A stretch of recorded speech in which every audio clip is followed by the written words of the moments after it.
நம்ம எல்லாரும் மிளகா பஜ்ஜி செய்யும்போது முழு மிளகாவை அப்படியே மாவில் போட்டு எண்ணெயில் பொரிச்சு எடுத்து கொடுப்போம். அப்படி இல்லைன்னா உள்ளே ஏதாவது ஸ்டஃப் பண்ணிவிட்டு பஜ்ஜி போட்டு கொடுப்போம். அந்த மாதிரி செய்யும்போது பசங்க மேலே இருக்கிற பஜ்ஜி மாவு மட்டும் எடுத்து சாப்பிட்டுட்டு உள்ளே இருக்கிற மிளகாவை அப்படியே தனியாக வச்சுருவாங்க. ஆனால் இந்த மெத்தடில் நீங்கள் செஞ்சு கொடுத்து பாருங்கள், மிளகாவோட சேர்த்தே சாப்பிடுவாங்க.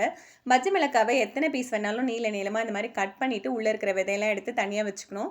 ஒரு பாத்திரத்தில் 1 கப் கடலை மாவு, 1 ஸ்பூன் மிளகாத்தூள், கொஞ்சமாக மஞ்சள் தூள், தேவையான அளவு உப்பு, 2 ஸ்பூன் பச்சரிசி மாவு, ஒரு 1/4 ஸ்பூன் ஓமம் எடுத்து உள்ளங்கையில் வச்சு நல்லா நசுக்கிட்டு அதை மாவோடு சேர்த்து தேவையான அளவு தண்ணி விட்டு நல்லா பஜ்ஜி மாவு பதத்துக்கு கரைச்சி எடுத்துக்கணும். கட் பண்ணி வச்சுருக்க மிளகாவை இதை நல்லா முக்கி எடுத்து சூடான எண்ணெயில் பொரித்து எடுத்துக்கலாம். முழு மிளகாவில் பஜ்ஜி செய்யும்போது ஒரு சில சமயம் மிளகாய் வேகாது, காரமும் அதிகமாக இருக்கும். அதனாலேயே பசங்க அதை எடுத்து வச்சுட்டு சாப்பிடுவாங்க. இந்த மாதிரி கட் பண்ணி போடுறதுனால உள்ள மிளகாய் நல்லா சாஃப்டாக வெந்திருக்கும், மேலே பஜ்ஜி கிறிஸ்பியாக இருக்கும். பசங்களும் விரும்பி சாப்பிடுவாங்க. நீங்களும் இந்த மெத்தடில் ட்ரை பண்ணி பாருங்கள். வீடியோ பிடிச்சிருந்தா லைக் பண்ணுங்கள், உங்கள் ஃப்ரெண்ட்ஸ் எல்லாருக்குமே ஷேர் பண்ணுங்கள்.